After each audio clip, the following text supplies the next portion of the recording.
Meet the editors. ചോദ്യം ഇതാണ്, വീണ്ടും സിസ്റ്റം തകരാറും.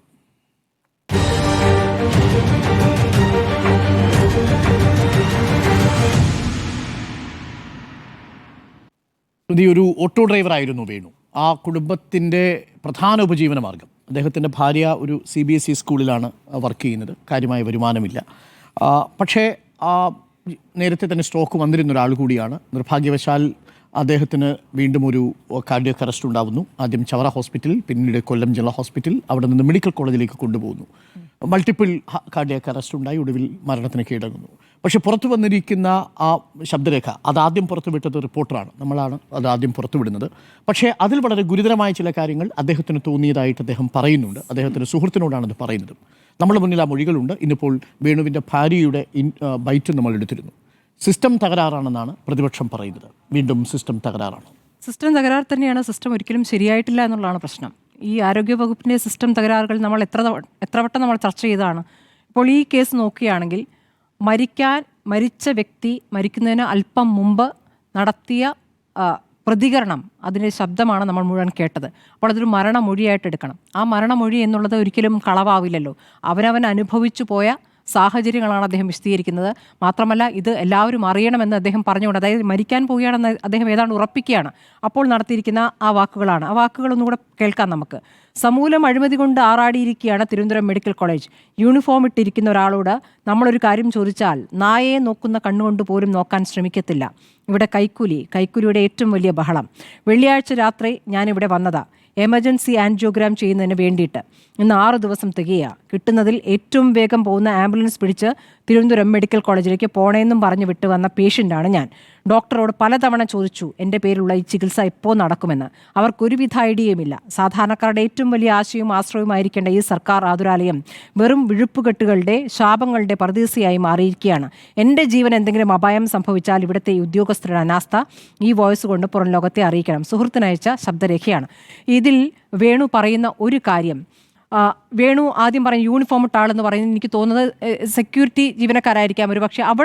അവിടെ മുതൽ അദ്ദേഹത്തിന് അനുഭവിക്കുകയാണ് അനാസ്ഥ എന്നുള്ളത്. അദ്ദേഹത്തിൻ്റെ ആരോഗ്യസ്ഥിതി വളരെ പെട്ടെന്ന് മെഡിക്കൽ കോളേജിലേക്ക് കൊണ്ടുപോകണമെന്ന് പറഞ്ഞിട്ടാണ് മെഡിക്കൽ കോളേജിലേക്ക് കൊണ്ടുപോകുന്നത്.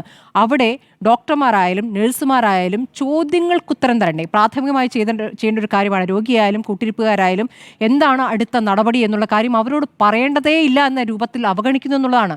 മറുപടി പറയാതിരിക്കുകയാണ്. അപ്പോൾ അവരുടെ ചികിത്സയെ സംബന്ധിച്ച് ഇപ്പോൾ ചികിത്സ നൽകി എന്നൊക്കെ ഇപ്പോൾ സൂപ്രണ്ട് എന്നാണ് വിശ്വാസം എന്നാണ് സൂപ്രണ്ട് പറയുന്നത്. ചികിത്സ നൽകി എന്നാണ് വിശ്വാസം എന്നാണ് സൂപ്രണ്ടിൻ്റെ ബൈറ്റിൽ പറയുന്നത്. ഈ വിശ്വാസം തന്നെയാണ് നമ്മൾ എല്ലാ കാലത്തും കേട്ടിട്ടുള്ളത്. അല്ലാതെ ചികിത്സാ പിഴവെന്ന് ഒരു ഘട്ടത്തിൽ പോലും ഒരു മെഡിക്കൽ കോളേജ് ഡോക്ടർമാരും വന്ന പിഴവുകളിൽ ഒരിക്കലും കുറ്റം സംബന്ധിച്ചായി നമ്മൾ കണ്ടിട്ടില്ല. മെഡിക്കൽ കോളേജ് ഡോക്ടർമാർക്ക് മാത്രം പിഴവ് എന്ന രൂപത്തിലല്ല ഞാൻ പറയുന്നത്. നമുക്കിപ്പോൾ പുറത്തു വരുന്ന കാര്യങ്ങൾ അതായതുകൊണ്ട് അദ്ദേഹം ഹൃദ്രോഗ ചികിത്സയ്ക്ക് 5 ദിവസമായി മെഡിക്കൽ കോളേജിലുണ്ട് എന്നുള്ളതാണ്. ചികിത്സ ലഭിച്ചില്ല എന്ന് പറഞ്ഞ് മണിക്കൂറുകൾക്കകമാണ് മരിക്കുന്നത്. കൊല്ലം പന്മന സ്വദേശിയാണ്. അപ്പോൾ അദ്ദേഹം ഒരു ഓട്ടോ ഡ്രൈവറാണ്. നേരത്തെ പറഞ്ഞല്ലോ, കഴിഞ്ഞ വെള്ളിയാഴ്ചയാണ് നെഞ്ചുവേദന ഉണ്ടാകുന്നത്. ശനിയാഴ്ച രാവിലെ ചവറ പ്രൈമറി ഹെൽത്ത് സെൻ്ററിലേക്ക് കൊണ്ടുപോകുന്നു. അത് കഴിഞ്ഞ് കൊല്ലം ജില്ലാ ആശുപത്രിയിലേക്ക് കൊണ്ടുപോകാൻ പറയുന്നു. അവിടേക്ക് കൊണ്ടുപോകുന്നു. ECGയിൽ വേരിയേഷൻ കാണുന്നു. അവിടെ നിന്ന് തിരുവനന്തപുരം മെഡിക്കൽ കോളേജിലേക്ക് അടിയന്തരമായി കൊണ്ടുപോകണമെന്ന് പറയുകയാണ്. അപ്പോൾ അടിയന്തര സാഹചര്യത്തിലാണ് അദ്ദേഹത്തെ തിരുവനന്തപുരം മെഡിക്കൽ കോളേജിലേക്ക് പോകുന്നത്. 5 ദിവസം കഴിഞ്ഞിട്ടും ശസ്ത്രക്രിയ നടത്തിയില്ല. ശസ്ത്രക്രിയ നടത്തുന്നതിന് എന്തെങ്കിലും സാങ്കേതികമായ പ്രശ്നമുണ്ട്, അത് ചെയ്യുന്നത് അപകടമാണെങ്കിൽ അത് അവരെ അറിയിക്കണമെന്നേ. അവരെ അറിയിച്ചിട്ടില്ല, കുടുംബത്തെ അറിയിച്ചിട്ടില്ല, ഭാര്യയെ അറിയിച്ചിട്ടില്ല. ഭാര്യ ഉണ്ടായിരുന്നു കൂടുതൽ ആശുപത്രിയിൽ. അപ്പോൾ ബുധനാഴ്ച ഉച്ചയ്ക്കാണ് ഈ ഓഡിയോ സുഹൃത്തിന് അയക്കുന്നത്. അന്ന് വൈകിട്ട് നെഞ്ചുവേദന വരുന്നു. രാത്രി 8:15 മരണം സംഭവിക്കുന്നു. അപ്പോൾ ഇത് എന്തുകൊണ്ട് എനിക്ക് ചികിത്സ കിട്ടിയില്ല എന്നൊരു പാവപ്പെട്ട ഓട്ടോ തൊഴിലാളി, ഒരു ദളിത് കുടുംബമാണ് ഞാൻ മനസ്സിലാക്കിയിടത്തോളം. അവരുടെ അനുഭവത്തിൽ നിന്ന് പറയുന്നതിൽ ഒരു കള്ളവും നമ്മൾ സംശയിക്കേണ്ടതില്ല. ഈ സംവിധാനം ആകെക്കൂടെ കുഴഞ്ഞു മറിഞ്ഞിരിക്കുകയാണ്. നമ്മൾ ഇത് എത്ര കാലമായി ചർച്ച ചെയ്യും. തിരുവനന്തപുരം മെഡിക്കൽ കോളേജിലെ യൂറോളജി വിഭാഗത്തിലെ ഉപകരണക്ഷാമം ഗതികെട്ട് വേറെ നിവൃത്തിയില്ലാതെ വിളിച്ചു പറഞ്ഞ വകുപ്പ് മേധാവി ഡോക്ടർ CH ഹാരിസിൻ്റെ അനുഭവം നമ്മൾക്കറിയാമല്ലോ. അദ്ദേഹം അത് വിളിച്ചു പറഞ്ഞപ്പോൾ അദ്ദേഹത്തിന് മാനസിക പ്രശ്നമാണെന്ന് പറയുന്നു. അദ്ദേഹം മോഷണം നടത്തിയെന്ന് പറയുന്നു. അദ്ദേഹം ഉപകരണം എടുത്ത് ഒളിപ്പിച്ചു വെച്ചു എന്ന് പറയുന്നു. എന്തൊക്കെ നമ്മൾ കണ്ടു. അതിനുശേഷം അദ്ദേഹം പറഞ്ഞ പോലെ ഉപകരണം എത്തിക്കുന്നതിലേക്ക് കാര്യങ്ങൾ എത്തിയില്ലേ? അപ്പോൾ അതവിടെ ഒരു കാര്യം. എത്ര കേസുകളാണ് ഇപ്പോൾ പാലക്കാട് ഒരു കുട്ടിയുടെ കൈ മുറിച്ചു, വീണ് പൊട്ടിയതാണ്, അത് കൈ മുറിച്ചു കളയേണ്ട അവസ്ഥയുണ്ടായിരിക്കുന്നു. അതിപ്പോൾ 1 മാസത്തിന് ശേഷമാണ് ഇപ്പോൾ അന്വേഷണം നടത്താൻ ഡോക്ടർമാരുടെ സംഘത്തിന് തീരുമാനിച്ചു. 1 മാസത്തിന് ശേഷം ഒന്ന് ആലോചിച്ച് നോക്കൂ. ആ കുടുംബം ഇപ്പോൾ പോലീസിൽ കേസ് കൊടുത്തിരിക്കുകയാണ്. അതൊരു സംഭവം. ഇനി വയറ്റിൽ കത്രികമായി 7 വർഷം വേദന സഹിച്ച ഹർഷിനിയുടെ കേസ് നമ്മൾ എത്ര ദിവസം ആ വാർത്ത കൊടുത്തതാണ്, എത്ര ദിവസം ആ കുട്ടി അവർ സമരത്തിനിരുന്നാണ്, സെക്രട്ടേറിയറ്റിന് മുന്നിൽ വരെ സമരത്തിന് പോയി. ഹർഷിനിയുടെ കേസും ആരോഗ്യമന്ത്രി പറയും പരിഗണിക്കാം, എല്ലാം ശരിയാക്കാമെന്ന് പറഞ്ഞു, കുറ്റക്കാർക്കെതിരെ നടപടി എന്ന് പറഞ്ഞു. അത് വീണ്ടും ആ രൂപത്തിൽ പോയി. കോഴിക്കോട് മെഡിക്കൽ കോളേജ് വേറെ ഉണ്ടായിട്ടുണ്ട്. കൈക്ക് പകരം നാവിന് ശസ്ത്രക്രിയ നടത്തിയ 4 വയസ്സുകാരുടെ അനുഭവം നമുക്കറിയാം. കൈക്ക് പകരം നാവിന് ശസ്ത്രക്രിയ ചെയ്ത ഡോക്ടർമാർക്ക് സസ്പെൻഷൻ. അതിലപ്പുറം എന്തെങ്കിലും നടപടി ഉണ്ടായിട്ടുണ്ടോ? ഇല്ല. അതങ്ങനെ. തിരുവനന്തപുരം മെഡിക്കൽ കോളേജിൽ തന്നെ തൈറോയ്ഡ് ശസ്ത്രക്രിയ നടത്തിയ യുവതിയുടെ നെഞ്ചിൽ ഗൈഡ് വയർ കുടുങ്ങി. നമ്മൾ കണ്ടതാണല്ലോ, ഗൈഡ് വയർ കുടുങ്ങി എന്ന് പറഞ്ഞ് അവരത് നീക്കിത്തരണമെന്ന് ആവശ്യപ്പെടുന്നു. അപ്പോൾ അത് നീക്കി കഴിഞ്ഞാലാണ് അപകടം, അത് അവിടെ കിടക്കുന്നതുകൊണ്ട് കുഴപ്പമില്ല എന്ന് ഡോക്ടർമാർ പറയുന്നു. അതിനുശേഷം അതുമായി ബന്ധപ്പെട്ടും അന്വേഷണം നടത്താമെന്ന് പറഞ്ഞ് ഇങ്ങനെയാണ് കാര്യങ്ങൾ പോകുന്നത്. ആലപ്പുഴ വനിതാ ശിശുക്ഷേമ ആശുപത്രിയിൽ പ്രസവവുമായി ബന്ധപ്പെട്ട് യുവതിക്കുണ്ടായ പരാതി. എറണാകുളം ജനറൽ ആശുപത്രിയിൽ യുവതിയുടെ വയറ്റിൽ നൂല് കുടുങ്ങിയത്, പ്രസവത്തിൽ വന്നതാണ്, നൂല് കുടുങ്ങി. അതിനുശേഷം 8 മാസങ്ങൾക്ക് ശേഷം കോട്ടയം മെഡിക്കൽ കോളേജിൽ ഓപ്പറേഷൻ നടത്തുന്നു. ഇങ്ങനെ എണ്ണമെടുത്താൽ നിരവധിയാണ്. നമ്മുടെ വാർത്തകളിൽ, നമ്മളെ ബ്രേക്കിംഗ് ഹൗസിലൊക്കെ ആശുപത്രിയിൽ നിന്നുള്ള പരാതികളുമായി പാവപ്പെട്ട രോഗികൾ വരുന്ന കേസുകൾ നമ്മൾ എത്രത്തോളം കേൾക്കുന്നു. സ്വകാര്യ ആശുപത്രികളെക്കുറിച്ച് നിങ്ങൾക്ക് പരാതിയില്ലേ എന്ന് തിരിച്ച് അപ്പുറത്തുനിന്നും ആരോഗ്യവകുപ്പ് ചോദിക്കുന്നുണ്ടാകാം. സ്വകാര്യ ആശുപത്രികളിൽ പണം കൊടുക്കാൻ കഴിയാത്തവരാണല്ലോ ഈ പറയുന്ന മെഡിക്കൽ കോളേജുകളെ ആശ്രയിക്കുന്ന, അവരുടെ അവസ്ഥയാണ്. ഇന്ന് മറ്റൊരു വാർത്തയുണ്ട്. KGMCT സമരത്തിലേക്ക് പോവുകയാണ്. ഡോക്ടർമാരെ സംബന്ധിച്ച് അവരുടെ എണ്ണമില്ല, അവർക്ക് പ്രവർത്തിക്കാനുള്ള എണ്ണമില്ല, ആളുകളില്ല, അവർക്ക് കുടിശ്ശിക ശമ്പളം കൊടുക്കുന്നില്ല, ഒരുപാട് വിഷയങ്ങൾ അവിടെ നിൽക്കുകയാണ്. അപ്പോൾ അവരും അസ്വസ്ഥരാണ്, അവരും അതൃപ്തരാണ്, പ്രവർത്തിക്കാൻ ആളില്ലാത്തൊരു സാഹചര്യം അവിടെ നിൽക്കുന്നു. അതുകൊണ്ട് ചിലപ്പോൾ രോഗിയോട് അനുഭാവത്തോടു കൂടി പെരുമാറാൻ അവർക്ക് കഴിയുന്നുണ്ടാകില്ല. ഈ സിസ്റ്റം എങ്ങനെയാണ് ശരിയാക്കുക? ഈ സിസ്റ്റം തകരാറിൽ തന്നെയാണ്. അപ്പോൾ നമ്മൾ കോട്ടയം മെഡിക്കൽ കോളേജിൽ കെട്ടിടം തകർന്നു വീണപ്പോൾ നമ്മൾ കണ്ടതാണ്. അത് മുഴുവൻ കെട്ടിടമല്ല, കെട്ടിടത്തിൻ്റെ ഒരു ഭാഗമാണ്, ആശുപത്രിയുടെ ഭാഗമല്ല, അത് ബാത്റൂമിൻ്റെ ഭാഗമാണ്. എന്തൊക്കെ ന്യായീകരണങ്ങൾ നമ്മൾ കേട്ടാണ്. ഒടുവിൽ ആ കുടുംബത്തിന് നഷ്ടപരിഹാരം നൽകി അവരുടെ വായടപ്പിച്ച ശേഷം അത് അവിടെ നിൽക്കുകയാണ്. ഇങ്ങനെ ഓരോരോ കാര്യങ്ങളായി എടുത്തു നോക്കിയാൽ, മുഴുവനായുള്ള വിഷയങ്ങൾ നമ്മൾ നോക്കിയാൽ, മെഡിക്കൽ കോളേജിൽ മരുന്നുകൾ കിട്ടാത്ത അവസ്ഥയടക്കം നിരവധി കാര്യങ്ങൾ നമ്മുടെ മുന്നിലുണ്ട്. പാവപ്പെട്ട രോഗികളാണ് ബുദ്ധിമുട്ടുന്നത്. പാവപ്പെട്ട രോഗികൾക്കാണ് അത്താണിയാകുന്ന, ആളുകൾ ഇല്ലാതെയാകുന്ന, ആ കുടുംബത്തിന് കുടുംബനാഥനെ നഷ്ടപ്പെട്ടു എന്നുള്ളതാണ്. അതുകൊണ്ടാണ് ഈ വിഷയം ഇപ്പോൾ ഒരു സിസ്റ്റം ഫെയിലിയർ തന്നെയാണെന്ന് പറയുന്നത്. സിസ്റ്റത്തിൻ്റെ തകരാറാണ് എന്ന വാക്ക് ആദ്യം പ്രയോഗിച്ചത് ആരോഗ്യമന്ത്രി തന്നെയാണ്. സിസ്റ്റത്തിൻ്റെ പ്രശ്നം എന്ന് പറഞ്ഞാൽ ആരോഗ്യമന്ത്രി തന്നെയാണ്. ആ സിസ്റ്റം നേരെയാക്കാൻ എവിടെ നിന്ന് തുടങ്ങുമെന്ന് എനിക്കറിയില്ല, എവിടെ നിന്ന് തുടങ്ങാൻ ശ്രമിക്കുന്നു എന്ന് എനിക്കറിയില്ല. എല്ലാ ദിവസവും ഈ തരത്തിലുള്ള പരാതികൾ വരികയാണ്, അതിന്മേൽ നടപടികൾ ഉണ്ടാകുന്നില്ല എന്നുള്ള ഏറ്റവും ദുഃഖകരമായ കാര്യമാണ്. വീണ്ടും സിസ്റ്റം തകരാറാണോ എന്നാണ് ചോദ്യം. വേണുവിൻ്റെ മരണവുമായി ബന്ധപ്പെട്ട് പ്രതിപക്ഷം ഇപ്പോൾ ആരോഗ്യവകുപ്പിനെ പ്രതിക്കൂട്ടിൽ നിർത്തുന്നു. മരണത്തിന് ഉത്തരവാദി ആരോഗ്യവകുപ്പെന്ന് വേണുവിൻ്റെ കുടുംബവും പറയുന്ന സാഹചര്യത്തിലാണ് ഈ ചോദ്യം. നമുക്കിപ്പം പിയാസുൽ കൂടി ചേരുന്നുണ്ട്, ഡൽഹിയിൽ നിന്നും ടെലി ട്രാൻസ്പോർട്ടിംഗ് സ്റ്റുഡിയോ വഴി. പിയാസുൽ, ഗുഡ് ഈവനിങ്. പിയാസുൽ, നമ്മൾ പലതവണ ആരോഗ്യവകുപ്പുമായി ബന്ധപ്പെട്ട വിഷയം ചർച്ച ചെയ്തിട്ടുണ്ട്. മെഡിക്കൽ കോളേജുകളിലെ ചില അനാസ്ഥകൾ നമ്മൾ തന്നെ തുറന്നു കാട്ടിയിട്ടുണ്ട്. പക്ഷേ ഈ വിഷയത്തിൽ ഡോക്ടർമാർ ഇന്ന് നമ്മൾക്ക് നൽകിയ വളരെ കൃത്യമായ ബൈറ്റിൽ ചില കാര്യങ്ങൾ സൂചിപ്പിക്കുന്നുണ്ട്. അവരുടെ ഭാഗത്തുനിന്ന് വീഴ്ചയുണ്ടായിട്ടില്ല. എന്നാൽ നിർഭാഗ്യമെന്ന് പറയട്ടെ, വേണുവിൻ്റെ ചില തോന്നലുകൾ മരണത്തിന് തൊട്ട് മുമ്പ് വളരെ വേദനയോടുകൂടി തന്നെ അത് സുഹൃത്തിന് അയച്ചു കൊടുക്കുന്നുണ്ട്. അത് നമ്മളാണ് പുറത്തു വിട്ടിരിക്കുന്നത്. ഇപ്പോൾ അതിന്മേൽ വലിയ ചർച്ചകൾ നടക്കുന്നു. പ്രതിപക്ഷം അത് ഏറ്റെടുക്കുന്നു, ആരോഗ്യവകുപ്പിനെ പ്രതിക്കൂട്ടിൽ നിർത്തുന്നു. സിസ്റ്റം എററാണോ പിയാസുനിൽ ഇപ്പോഴും? ഈ 2000 EK നായനാർ മുഖ്യമന്ത്രിയായിരുന്ന കാലത്ത് മാതൃഭൂമി പത്രത്തിലൊരു ഫോട്ടോ വന്നിരുന്നു. അന്ന് കേരളത്തിൻ്റെ മനസ്സിനെ ആകെ പിടിച്ചുലച്ച ഒരു ചിത്രമായിരുന്നു അത്. കണ്ണേ മടങ്ങുക എന്നായിരുന്നു ആ ഒരു ചിത്രത്തിൻ്റെ തലക്കെട്ട്. ആ ചിത്രത്തിൽ തിരുവനന്തപുരം മെഡിക്കൽ കോളേജിലെ 9ാം നമ്പർ വാർഡിൽ കുറേ മനുഷ്യർ ഇങ്ങനെ വിവസ്ത്രരായി, വറ്റി വരണ്ട വൃദ്ധരായ കുറേ മനുഷ്യർ ഇങ്ങനെ കിടക്കുന്നതാണ്, ആർക്കും വേണ്ടാതെ. അപ്പോൾ ആ ചിത്രം അന്ന് വലിയ പ്രതിഷേധങ്ങൾക്ക് കേരളത്തിൽ വഴിവെച്ചു. എനിക്ക് തോന്നുന്നു അതിന് തൊട്ട് പിന്നാലെ കേരളത്തിൽ തെരഞ്ഞെടുപ്പായിരുന്നു. അപ്പോൾ തെരഞ്ഞെടുപ്പിലൊക്കെ തന്നെ അത് വലിയ ചർച്ചയായി, വലിയ ബഹളമായി. അന്ന് LDF സർക്കാരിന്, അന്ന് ഇടതുപക്ഷ സർക്കാരിന് വലിയ തിരിച്ചടിയൊക്കെ തന്നെ ആ വിഷയത്തിൽ ഉണ്ടായി എന്നാണ് ഞാൻ മനസ്സിലാക്കുന്നത്. അവിടെ നിന്നൊക്കെ തന്നെ തിരുവനന്തപുരം മെഡിക്കൽ കോളേജ് ഒരുപാട് മാറിയിട്ടുണ്ട്, ഒരുപാട് വികസിച്ചിട്ടുണ്ട് എന്നാണ് ഞാൻ കണക്കാക്കുന്നത്. ഇവിടെ ഇപ്പോൾ ഓട്ടോറിക്ഷ ഡ്രൈവറായ തൊഴിലാളിയായ വേണുവിൻ്റെ മരണം അത് നിർഭാഗ്യകരമായി പോയി എന്നുള്ള കാര്യത്തിൽ യാതൊരു സംശയമില്ല. അതിലേറ്റവും പ്രധാനപ്പെട്ടത്, ഈ മരിക്കുന്നതിന് തൊട്ട് മുൻപ് അദ്ദേഹത്തിൻ്റെ സുഹൃത്തിന് അയച്ച ഓഡിയോ സന്ദേശത്തിൽ അദ്ദേഹത്തിന് ചികിത്സ കിട്ടുന്നില്ല എന്ന് അദ്ദേഹം പറയുകയാണ്. അത് വളരെ ഗൗരവമായൊരു വിഷയം തന്നെയാണ്. തനിക്ക് ചികിത്സ കിട്ടുന്നില്ല, തന്നെ ഇവിടെ ആരും ശ്രദ്ധിക്കുന്നില്ല, ഇത്രയും സമയമായിട്ടും തനിക്ക് ആൻജിയോപ്ലാസ്റ്റി ചെയ്യാനുള്ള സംവിധാനങ്ങളില്ല, അതുപോലെ തന്നെ പണമുണ്ടെങ്കിൽ മാത്രമേ ഇവിടെ ചികിത്സ കിട്ടുകയുള്ളൂ, ഇവിടെ അഴിമതിയാണ്, കൈക്കൂലി കൊടുക്കേണ്ട സാഹചര്യമാണ്, അപ്പോൾ പാവപ്പെട്ടവർക്ക് നരകമായി മാറുന്നൊരു സാഹചര്യമാണ് ഇവിടെയുള്ളത്. മാത്രമല്ല തനിക്ക് എന്തെങ്കിലും സംഭവിച്ചാൽ, താൻ ഏതെങ്കിലും കാരണവശാൽ മരണപ്പെട്ടാൽ തൻ്റെ ഈ വാക്കുകൾ ലോകത്തെ അറിയിക്കണം എന്ന് സുഹൃത്തിനോട് ഒരു ഓഡിയോ സന്ദേശത്തിലൂടെ അറിയിക്കുന്നതാണ്. ആ ഓഡിയോ സന്ദേശം പുറത്തു വന്നപ്പോഴാണ് നമ്മളെല്ലാവരും അക്ഷരാർത്ഥത്തിൽ ഒന്ന് ഞെട്ടിയത്.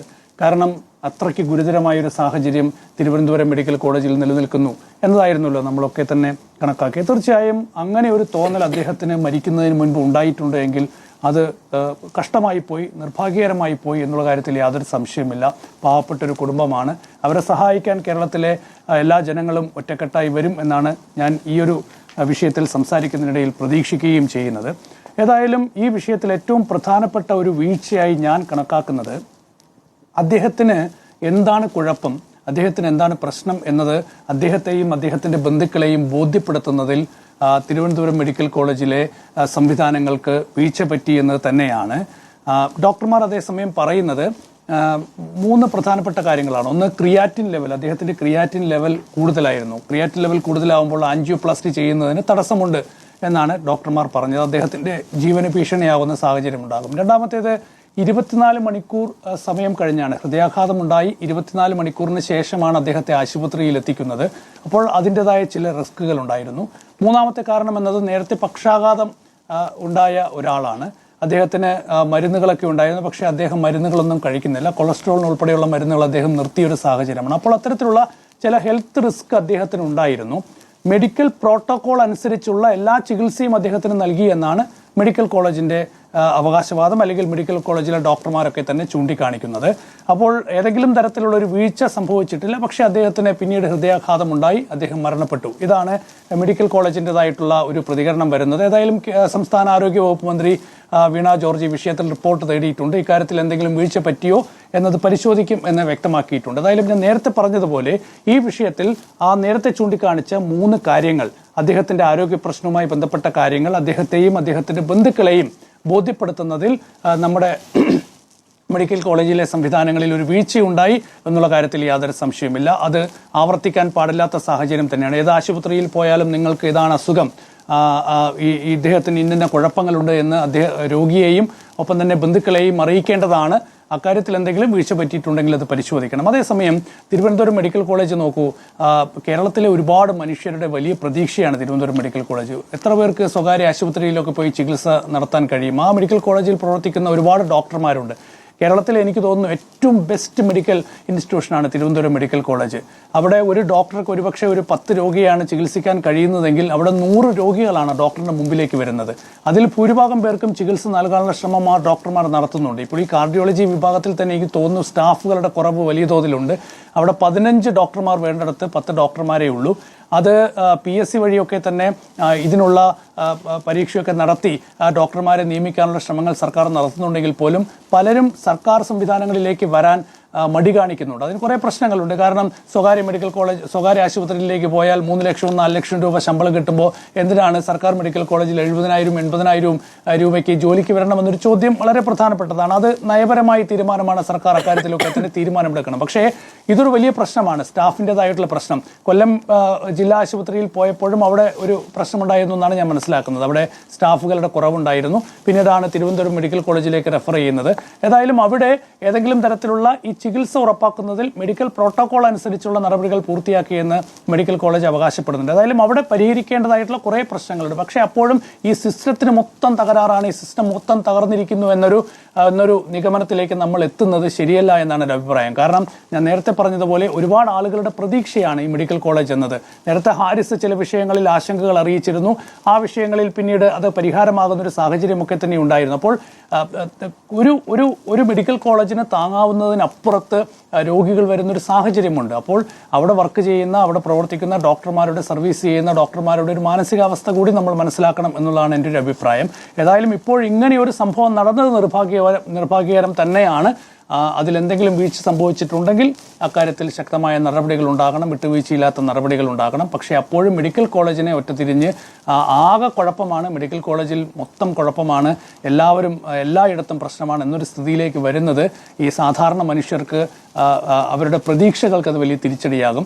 ഒരുപാട് മനുഷ്യന്മാർക്ക് എനിക്ക് തോന്നുന്നു കഴിഞ്ഞ വർഷം മാത്രം ഏതാണ്ട് 80 ലക്ഷത്തിലധികം ആളുകൾക്കാണ് തിരുവനന്തപുരം മെഡിക്കൽ കോളേജിൽ നിന്ന് ചികിത്സ നൽകിയിട്ടുള്ളത്. OP-യിലും അതുപോലെ തന്നെ അവിടെ കിടപ്പ് രോഗികളായിട്ടുമൊക്കെ ആയിട്ട്. അപ്പോൾ അത്രയും രോഗികൾക്ക് 1 കോടിയോളം ആളുകൾക്ക് ഓരോ വർഷവും ചികിത്സ നൽകുന്ന ഒരു ആതുരാലയമാണ്, ഒരു വലിയൊരു മെഡിക്കൽ സംവിധാനമാണ്. അപ്പോൾ ആ സംവിധാനത്തിൽ ചില പാകപ്പിഴകൾ ഉറപ്പായും ഉണ്ടാകും. ഇത്രയും രോഗികൾ വരുന്ന ഒരു സ്ഥലത്ത് പാകപ്പിഴകൾ സ്വാഭാവികമാണ്. അത് പരിഹരിക്കാനുള്ള സർക്കാർ സംവിധാനങ്ങൾ ഉണ്ടാകട്ടെ. അതിനിപ്പോൾ LDF ഭരിക്കുന്നത് കൊണ്ട് മാത്രമല്ല, നാളെ UDF അധികാരത്തിൽ വന്നാലും അതിനുശേഷം അത് മാറി മറിഞ്ഞു വന്നാലും ഒക്കെ തന്നെ ഈ ഒരു സംവിധാനം ഇങ്ങനെയൊക്കെ തന്നെയായിരുന്നു. പക്ഷെ അവിടെ പഴയ കാലങ്ങളിൽ നിന്നൊക്കെ ഞാൻ നേരത്തെ പറഞ്ഞ പോലെ മാതൃഭൂമിയുടെ ആ ചിത്രം നമ്മളെയൊക്കെ തന്നെ ഞെട്ടിച്ചാണ്. അതിൽ നിന്നൊക്കെ മെഡിക്കൽ കോളേജ് ഒരുപാട് മാറിയിട്ടുണ്ട്. പക്ഷെ അപ്പോഴും രോഗികളുടെ എണ്ണം ക്രമാതീതമായി വർദ്ധിച്ചു വരുന്നൊരു സാഹചര്യം മെഡിക്കൽ കോളേജിലുണ്ട്.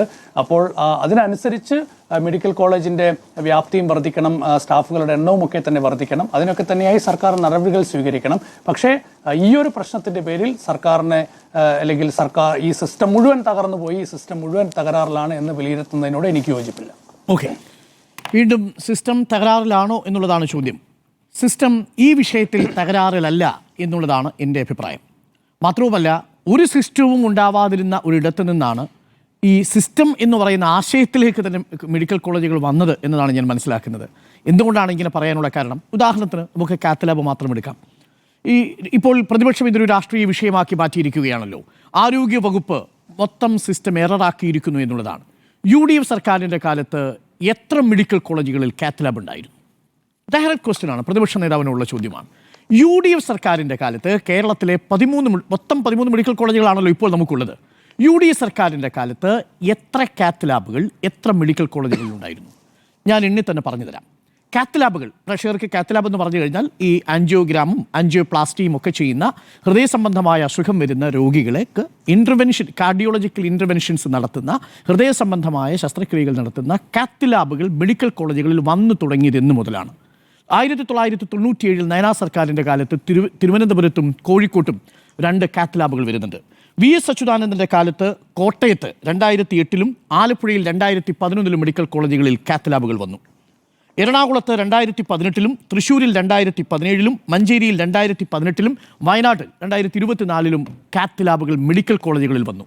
മൊത്തം 13 മെഡിക്കൽ കോളേജുകളിൽ 10 മെഡിക്കൽ കോളേജുകളിലും, കാസർഗോഡും പത്തനംതിട്ടയും ഇടുക്കിയും ഒഴിച്ചു നിർത്തി 10 മെഡിക്കൽ കോളേജുകളിലും കാത്ത് ലാബുകൾ കൊണ്ടുവന്നത് LDF സർക്കാരാണ്. UDF സർക്കാരിൻ്റെ കാലത്ത് ഒരു മെഡിക്കൽ കോളേജിൽ പോലും ഒരു കാത്ത് ലാബ് പോലും തുടങ്ങിയിരുന്നില്ല എന്നുള്ളതാണ് വാസ്തവം. അന്ന് സിസ്റ്റമേ ഉണ്ടായിരുന്നില്ല. ഇതാണ് അതിൻ്റെ വാസ്തവം. അപ്പോൾ പ്രതിപക്ഷം ഈ ആരോപണം ഉന്നയിക്കുന്നതിന് മുമ്പ് ഈ കാര്യങ്ങൾ കൂടി മനസ്സിലാക്കേണ്ടിയിരുന്നു എന്നുള്ളതാണ് ഞാൻ മനസ്സിലാക്കുന്നത്. ഇനി രണ്ടാമത്തെ ഒരു പ്രധാനപ്പെട്ട കാര്യം, 2ാം പിണറായി സർക്കാരിൻ്റെ കാലത്ത് മെഡിക്കൽ കോളേജുകൾ മാത്രമല്ല, ജനറൽ ഹോസ്പിറ്റലുകളിൽ അടക്കം കാത്ത് ലാബുകൾ വന്നതിൻ്റെ കണക്ക് നമ്മുടെ മുന്നിലുണ്ട്. വയനാട്ടിൽ 2024, കൊല്ലത്ത് മെഡിക്കൽ കോളേജിൽ 2021, കാസർഗോഡ് ജനറൽ ഹോസ്പിറ്റലിൽ 2023 കാത്ത് ലാബ് വരുന്നു. കണ്ണൂർ ജില്ലാ ഹോസ്പിറ്റലിൽ 2022 കാത്ത് ലാബ് വരുന്നു. തൃശ്ശൂരിൽ ജില്ലാ ഹോസ്പിറ്റലിൽ 2022 കാത്ത് ലാബ് വരുന്നു. കോട്ടയത്ത് കാഞ്ഞിരപ്പള്ളി ഹോസ്പിറ്റലിൽ 2022 കാത്ത് ലാബ് വരുന്നു. ഇടുക്കി അടിമാലിയിൽ ഈ കാത്ത് ലാബിൻ്റെ പ്രവർത്തനം ഇപ്പോൾ നടന്നുകൊണ്ടിരിക്കുന്നു. UDF സർക്കാരിൻ്റെ കാലത്ത് കാത്ത് ലാബുകൾ തുടങ്ങിയത് 0. ആകെ LDF സർക്കാരിൻ്റെ കാലത്താണ് മെഡിക്കൽ കോളേജിലാണെങ്കിലും മറ്റ് ജനറൽ ഹോസ്പിറ്റലിലാണെങ്കിലും കാത്ത് ലാബുകൾ തുടങ്ങിയതെന്നാണ് ഞാൻ മനസ്സിലാക്കിയിരിക്കുന്നത്. അപ്പോൾ സിസ്റ്റം തന്നെ ഉണ്ടായിരുന്നില്ല.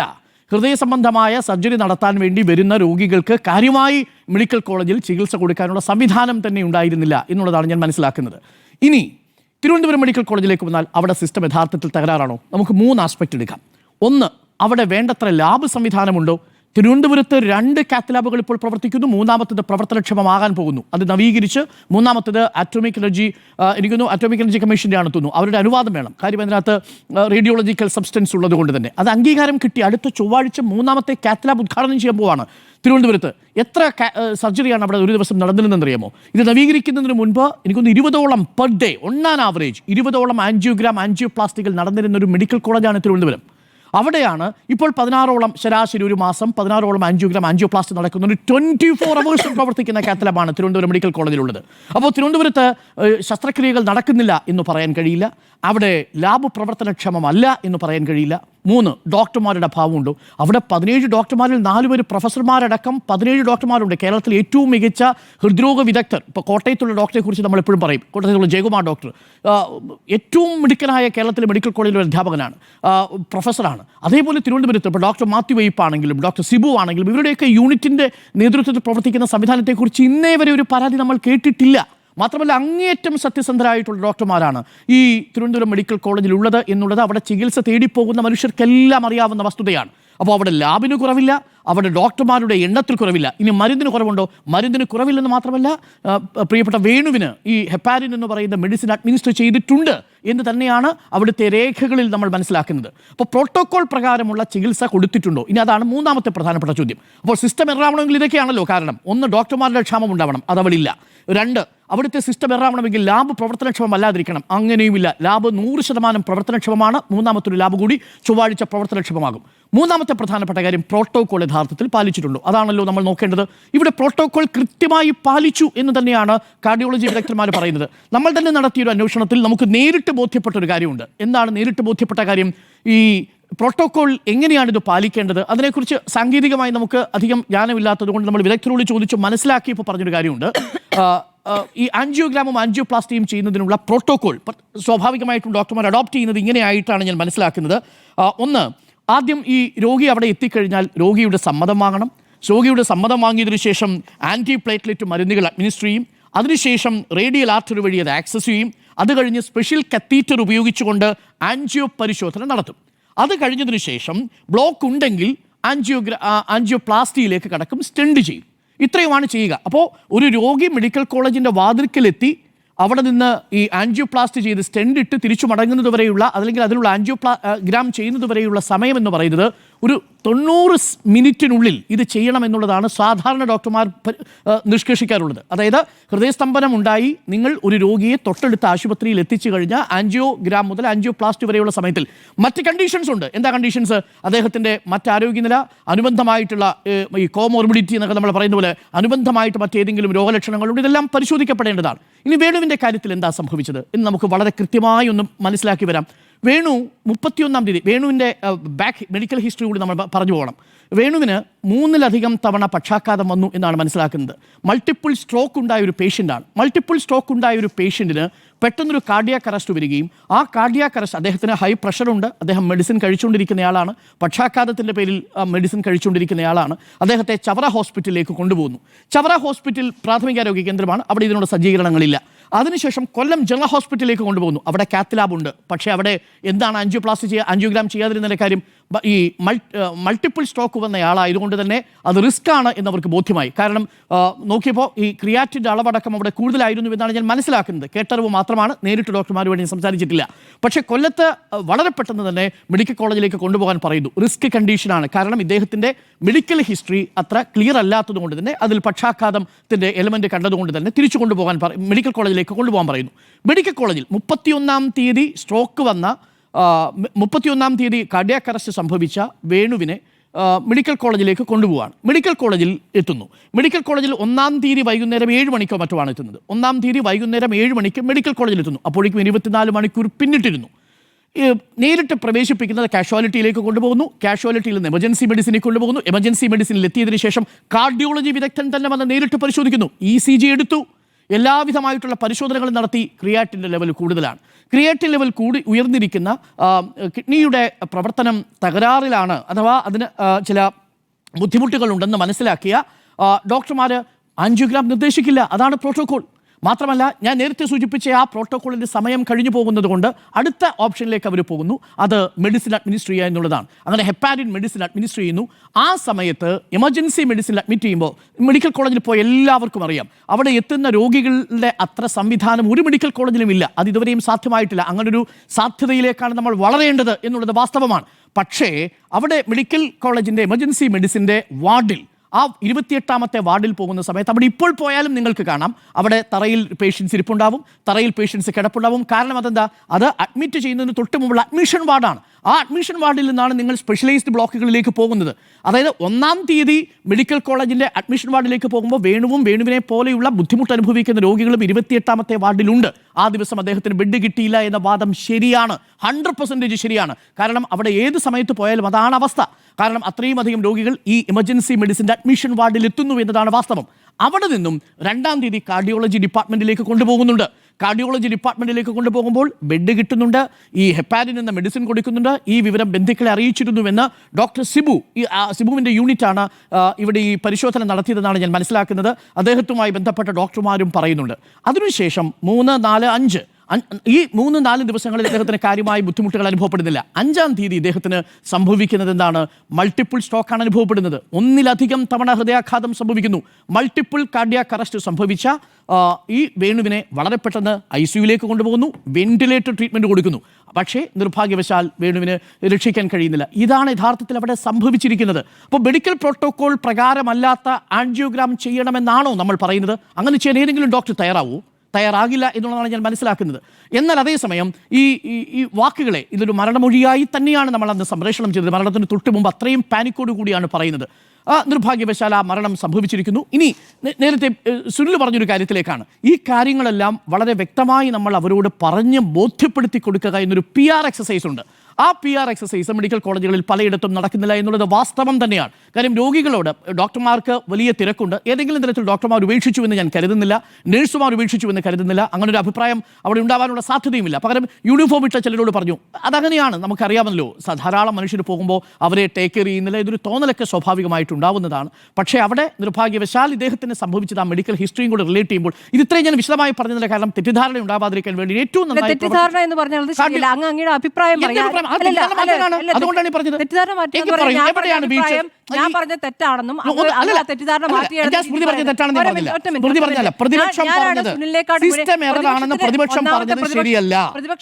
ഒന്നാമത്തെ കാര്യം സിസ്റ്റർ എന്നുള്ള കാര്യം ആദ്യം പറഞ്ഞ ആരോഗ്യമന്ത്രിയാണ്. ഒന്നാമത്തെ കാര്യം ഏത് കാര്യത്തിലാണ്? ഈ കാര്യത്തിലല്ല, തുടക്കത്തിൽ പറഞ്ഞിട്ടുണ്ടല്ലോ. അത് ആ എററായ സിസ്റ്റം ഇതുവരെ ശരിയായിട്ടില്ലെന്നാണ് ഞാൻ പറഞ്ഞത്. ഒരു മിനിറ്റ് ഡോക്ടർ അരുൺ, ഈ ഒന്നാമത്തെ കാര്യം സുനിലേക്കാൾ മുമ്പ് ഞാൻ പറഞ്ഞിരുന്നു.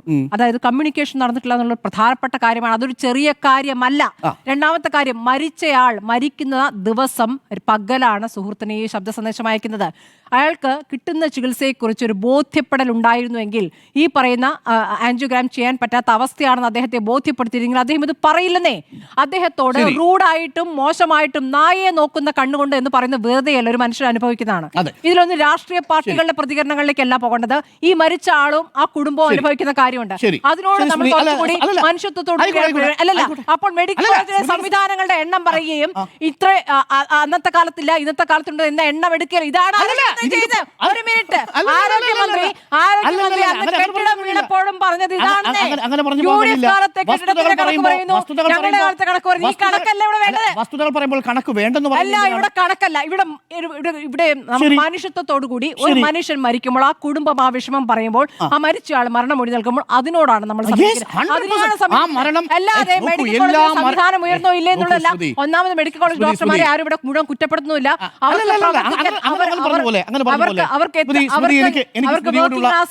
വർക്കിംഗ് അവേഴ്സ് എത്ര കൂടുതലാണെന്നും അവർക്ക് കൂടുതൽ സ്റ്റാഫിനെ കൊടുക്കുന്നില്ല എന്നുള്ളതും ശമ്പളം കുടിശ്ശികയുണ്ടോ എന്നടക്കമുള്ള കാര്യങ്ങൾ അടക്കം പറഞ്ഞുകൊണ്ട് ഇപ്പോൾ സമരത്തിലേക്ക് പോകുന്ന കാര്യങ്ങൾ നമുക്കറിയാലോ.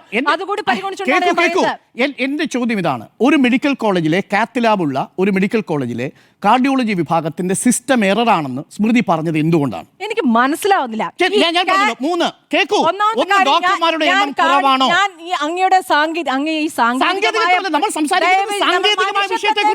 മനുഷ്യത്വത്തിന്റെ കാര്യത്തിലാണ് ഞാൻ സംസാരിക്കുന്നത്. മനുഷ്യരുമായി ബന്ധപ്പെട്ട സാങ്കേതികത്വമാണ്. മനുഷ്യത്വത്തെ കുറിച്ച് സംസാരിക്കുമ്പോൾ സാങ്കേതികത്തിൽ മറുപടി പറഞ്ഞോളൂ. പക്ഷേ അത് തെറ്റിദ്ധരിപ്പിക്കൽ മാറ്റലാണെന്ന് പറയാം. ഒരു നിമിഷം സ്മൃതി, 17 ഡോക്ടർമാരുണ്ട്. ഈ ഡോക്ടർമാർ ആരെങ്കിലും കൈക്കൂലി വാങ്ങിച്ചു എന്ന് സ്മൃതിക്ക് അഭിപ്രായപ്പെടാൻ പറ്റും? എനിക്കറിയാത്ത കാര്യം ഞാൻ പറയില്ല. ഇല്ലല്ലോ.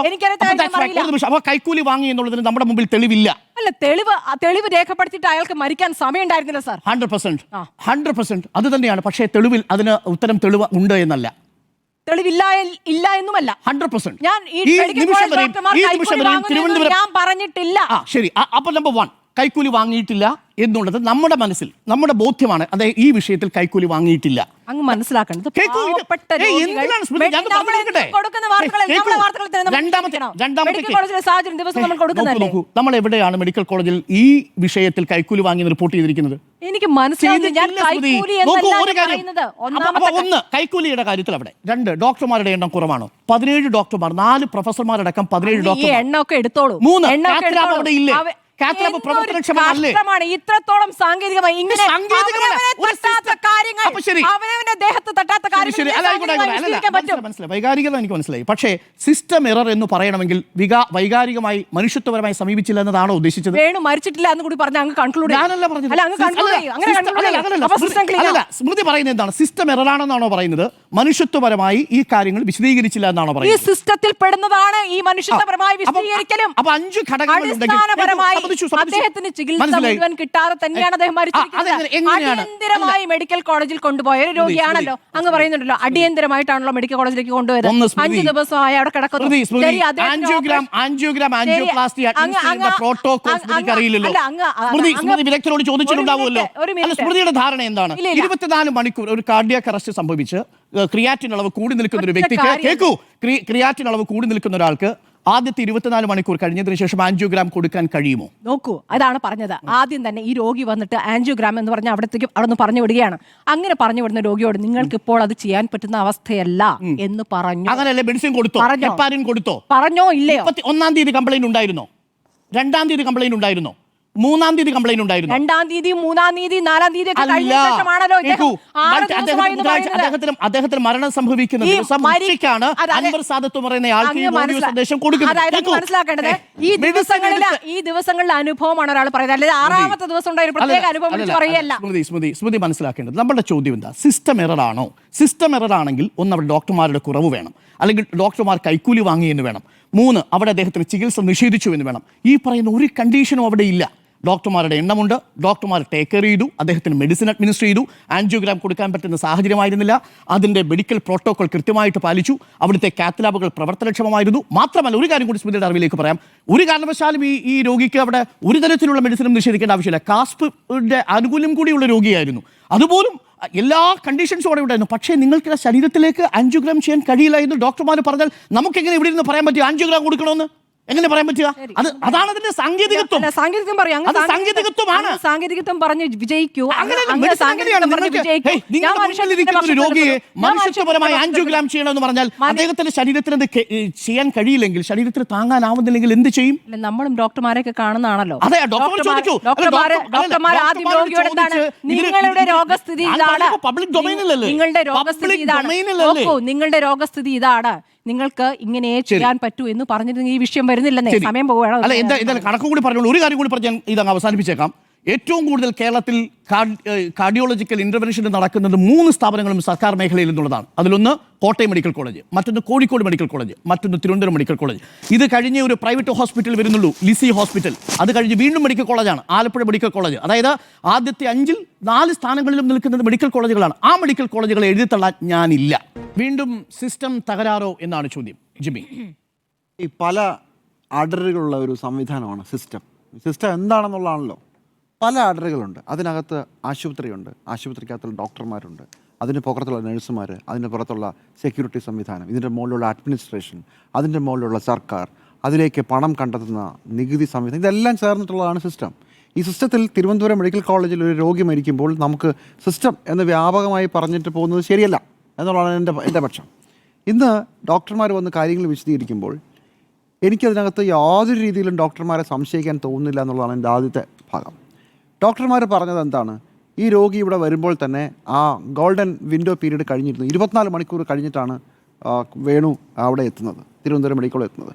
അപ്പോൾ ആൻജിയോപ്ലാസ്റ്റി അല്ല, പ്രൈമറി ആദ്യഘട്ടത്തിൽ ചെയ്യുന്ന ആൻജിയോഗ്രാം ആൻജിയോപ്ലാസ്റ്റിയും പല രീതിയിലുണ്ട്.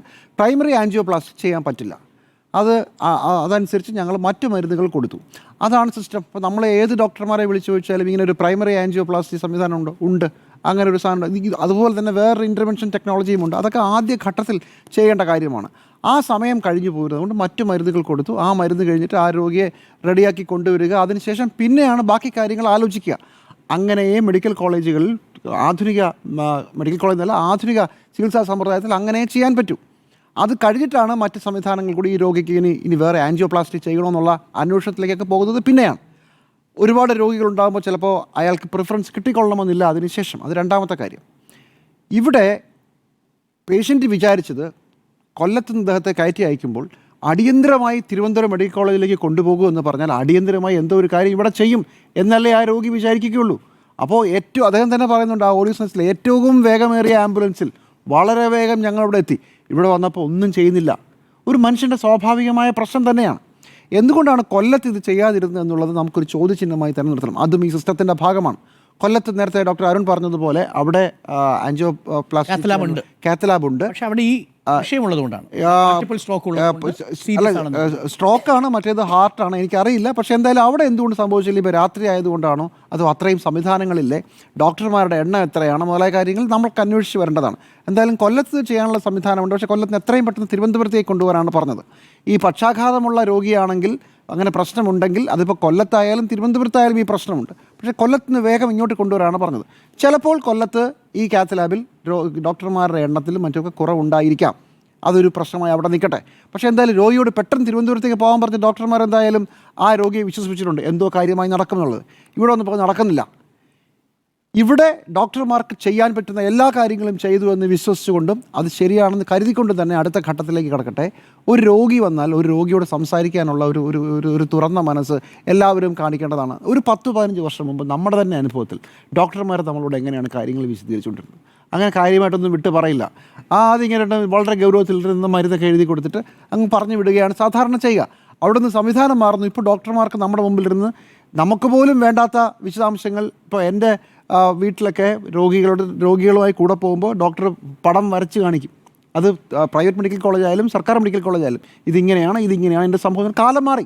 ഡോക്ടർമാർ വളരെ വിശദമായി കാര്യങ്ങൾ സംസാരിക്കുകയും നമ്മൾ കൺവിൻസ്ഡ് ആവുകയും, കൺവിൻസ്ഡ് ഒന്നും ആവണ്ട, ഡോക്ടർ നമ്മളോട് പോട്ടെ ഇത് മതി എന്ന് ഡോക്ടർ പറഞ്ഞാൽ തന്നെ നമ്മൾ കൺവിൻസ്ഡ് ആണ്. പക്ഷേ ഡോക്ടർമാരെ വിശദമായി വിശദീകരിക്കുന്ന ഒരു പുതിയ കാലത്താണ് നമ്മൾ താമസിക്കുന്നത്, നമ്മൾ ജീവിക്കുന്നത്, നമ്മൾ ചികിത്സ തേടുന്നത്.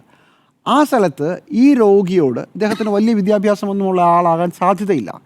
ഒരു ഡോക്ടർ വന്ന് ഇതാണ് കാര്യമെന്ന് പറഞ്ഞാൽ ആ രോഗി വിശ്വസിക്കുമെന്നാണ് ഞാൻ ആത്മാർത്ഥമായി കരുതുന്നത്. എല്ലാവരും അങ്ങനെയാണ്. ആ കാര്യം ഈ രോഗിയോട് പറഞ്ഞില്ലേ എന്നൊരു സംശയമുണ്ട്. അതാണ് സിസ്റ്റത്തിൻ്റെ രണ്ടാം ഘട്ടം. എന്തുകൊണ്ടാണ്? സ്വാഭാവികമായും കൈക്കൂലി, നേരത്തെ നിങ്ങൾ തർക്കിച്ചതുപോലെ കൈക്കൂലി കൊടുത്തു ഇല്ലത് ആയിക്കൊള്ളണമെന്നില്ല. എന്നെ 3 ദിവസം തിരിഞ്ഞു നോക്കുന്നില്ല എന്ന് രോഗിക്ക് തോന്നിയാൽ ഇത് ഉറപ്പായിട്ടും കൈക്കൂലി ആയിരിക്കും എന്ന് സ്വാഭാവികമായും വേണു തെറ്റിദ്ധരിച്ചതാവാം. അങ്ങനെയും ആയിക്കൂടെ? അപ്പോൾ എന്തുകൊണ്ടാണ് അത് സംസാരിക്കാതിരുന്നത്? ഇനി വേറെയുമുണ്ട്. നമ്മളുടെ ബൈറ്റിൽ തന്നെ വേണുവിൻ്റെ ഭാര്യ സിന്ധു സംസാരിക്കുന്നുണ്ട്. ഇദ്ദേഹത്തിന് ഭയങ്കരമായ തലവേദന എടുക്കുന്നു. അപ്പോൾ തലവേദന എടുക്കുമ്പോൾ മരുന്ന് ചോദിക്കുകയാണ്, മരുന്ന് കിട്ടുന്നില്ല. അപ്പോൾ ആദ്യം പ്രോക്സിൻ എന്ന് പറഞ്ഞാൽ ഈ ഭാര്യ തന്നെ കഴിച്ചുകൊണ്ടിരുന്ന മരുന്ന് ഡോക്ടർ അവസാനം 2 ദിവസം കഴിയുമ്പോൾ പറയുന്നു പ്രോക്സിൻ ഇല്ല. അപ്പോൾ ഡോക്ടർ പറഞ്ഞു ഡോളോ 650 കൊടുക്കുമെന്ന് പറഞ്ഞു. ഡോളോ 650 ഇല്ല. എന്നാൽ പിന്നെ ഡോളോ 500 കൊടുത്തേക്കുന്നു എന്ന് ഡോക്ടർ പറഞ്ഞു. അപ്പം സിസ്റ്റർ അത് എടുക്കാൻ പോയപ്പോൾ ഈ ഭാര്യ നേരെ പോയിട്ട് പ്രോക്സിൻ അവരുടെ കയ്യിലിരിപ്പുണ്ട്, ഇത് കൊടുത്തോട്ടെ ഡോക്ടറെ എന്ന് ചോദിക്കുന്നു. ഡോക്ടർ കൊടുത്തു എന്ന് പറയുന്നു. വീണ്ടും സിസ്റ്റത്തെ സംശയിക്കില്ലേ? സംഭവം തലവേദനയുടെ മരുന്നാണ്, നിസ്സാര കാര്യമാണ്. പക്ഷെ അതുണ്ടായിരുന്നില്ല ആശുപത്രിയിൽ. അപ്പോൾ അവർക്ക് മൊത്തത്തിൽ ഇതിനോടൊരു സംശയം. നോക്കൂ, ഒരു രോഗി, അവരുടെ കുടുംബനാഥൻ്റെ പ്രാണനും കയ്യിലെടുത്ത് പാഞ്ഞു വരികയാണ് ആശുപത്രിയിലേക്ക്. ആശുപത്രി വന്നപ്പോഴത്തേക്കും എല്ലാവരും വളരെ നിസ്സംഗരായി നിൽക്കുന്നു. അവിടെ ഒരു കമ്മ്യൂണിക്കേഷൻ ഗ്യാപ്പ്, അതൊരു PR എക്സസൈസ് മാത്രമല്ല, നിങ്ങൾ രോഗികളോട് സംസാരിക്കുക എന്ന് പറയുന്നത് വളരെ വളരെ പ്രധാനപ്പെട്ട ഒരു കാര്യമാണ്. അയാൾക്കുള്ള ഒരു ആത്മവിശ്വാസമാണ് കൊടുക്കേണ്ടത്. അതിന് പകരം 3 ദിവസം കഴിയുമ്പോൾ ഈ മനുഷ്യൻ ഈ മെഡിക്കൽ കോളേജിൽ മുഴുവൻ വലിയ അഴിമതിയാണെന്നും അതുകൊണ്ടാണ് എൻ്റെ ആൻജിയോപ്ലാസ്റ്റി നടക്കാത്തതെന്നും അദ്ദേഹം ധരിച്ചുപോയി. അത് ശരിയാവാനുള്ള സാധ്യത ഇല്ല എന്നാണ് ഞാൻ കരുതുന്നത്. പക്ഷേ അദ്ദേഹം അങ്ങനെ ധരിച്ചുപോയി. പിന്നെ ഈ തലവേദനയുടെ കാര്യത്തിലും ഇദ്ദേഹം പറഞ്ഞത്, ഇദ്ദേഹത്തിൻ്റെ ഭാര്യ പറഞ്ഞത് ശരിയാണെങ്കിൽ നിങ്ങളുടെ ഡോക്ടറോടൊന്ന് ചോദിക്കുമെന്ന് നേഴ്സ് വളരെ പരുഷമായി പറഞ്ഞു ഒരു രാത്രി എന്നാണ് പറയുന്നത്. അവിടെയും ഒരു കമ്മ്യൂണിക്കേഷൻ ഗ്യാപ്പുണ്ട്. ആ സിസ്റ്റത്തിൻ്റെ ആ അടരിലും ഒരു വലിയ പ്രശ്നമുണ്ട്. ഇതെന്തായാലും പല രീതിയിൽ നമ്മൾ കാണേണ്ട ഒരു വിഷയമാണ്. രോഗിക്ക് ചികിത്സയ്ക്ക് ശേഷം രോഗി വീട്ടിൽ പോകുന്നു. ഇങ്ങനെയല്ല ഒരു ആശുപത്രിയിൽ, അവിടെ അത് മാത്രമല്ല ഒരു ആശുപത്രിയിൽ നടക്കുന്നത്. രോഗി വരുമ്പോൾ രോഗിയോടുള്ള സമീപനം, രോഗിയെ കേൾക്കൽ, രോഗിയോട് നിങ്ങൾ കാര്യങ്ങൾ പറഞ്ഞു കൊടുക്കൽ, നിങ്ങൾ തമ്മിലൊരു ധാരണയിലെത്തി, ഇതെല്ലാമുണ്ട്. പക്ഷേ തിരുവനന്തപുരം മെഡിക്കൽ കോളേജിലെ ഏത് മെഡിക്കൽ കോളേജിലും ആയിരക്കണക്കിന് രോഗികൾ വരുമ്പോൾ ഈ പ്രശ്നം ഉണ്ടാകും. ഇപ്പോൾ ബെഡ് കിട്ടിയില്ല എന്ന് പറയുന്നു. സ്വാഭാവികമാണ്, നമുക്കറിയാം തിരുവനന്തപുരം മെഡിക്കൽ കോളേജിലെ ഏതുവരെ ജനറൽ വാർഡിൽ, കയറി വരുന്ന വാർഡിലല്ല, നിങ്ങൾ ജനറൽ വാർഡിൽ പോയാൽ നിങ്ങൾക്ക് കട്ടിൽ കിട്ടില്ല. അത് വരുമ്പോഴല്ല പിന്നീടായാലും. സ്പെഷ്യലൈസ്ഡ് ആയിട്ടുള്ള എന്തെങ്കിലും ഹാർട്ടിൻ്റെ ഒക്കെ വരുമ്പോഴാണ് പിന്നെയും നിങ്ങൾക്ക് ബെഡ് കിട്ടാനുള്ള സാധ്യത. അല്ല ഡോക്ടർമാർ എന്ത് ചെയ്യും? ഉള്ള പേഴ്സണിനെ എടുത്ത് നിലത്ത് കിടത്തിയിട്ട് ഇയാളുടെ അടുത്ത് കട്ടിൽ കിടത്താൻ പറ്റുമോ? പറ്റില്ല. അവിടെയും സിസ്റ്റത്തിൻ്റെ പ്രശ്നമുണ്ടോ? പ്രശ്നമുണ്ട്. അത് പക്ഷേ ഇന്ന് തുടങ്ങിയതല്ല, എത്രയോ കാലമായി ഉള്ളതാണ്. നമ്മൾ ആ സംവിധാനം നന്നാക്കിക്കൊണ്ട് വരികയാണ്. പക്ഷേ ഒരു രോഗി അദ്ദേഹത്തിൻ്റെ മരണമൊഴി, അദ്ദേഹം മരിക്കുമ്പോഴും അദ്ദേഹം വിശ്വസിച്ചത് എനിക്ക് ചികിത്സ കിട്ടിയില്ല എന്നാണ്. സത്യം അതല്ല എന്ന് തെളിവുകൾ പറയുന്നു. നോക്കൂ, എന്തൊരു ദയനീയമായ അവസ്ഥയാണ്. ഒരു മനുഷ്യൻ എനിക്ക് ചികിത്സ കിട്ടാതെ ഞാൻ മരിക്കാൻ പോവുകയാണെന്ന് കരുതി. അത് ഒരു വലിയ വീഴ്ച തന്നെയാണ്. സിസ്റ്റം തകരാറിലാണോ എന്ന ചോദ്യത്തിന് 3 പേരും നോ, ഒരാൾ മാത്രം യെസ്.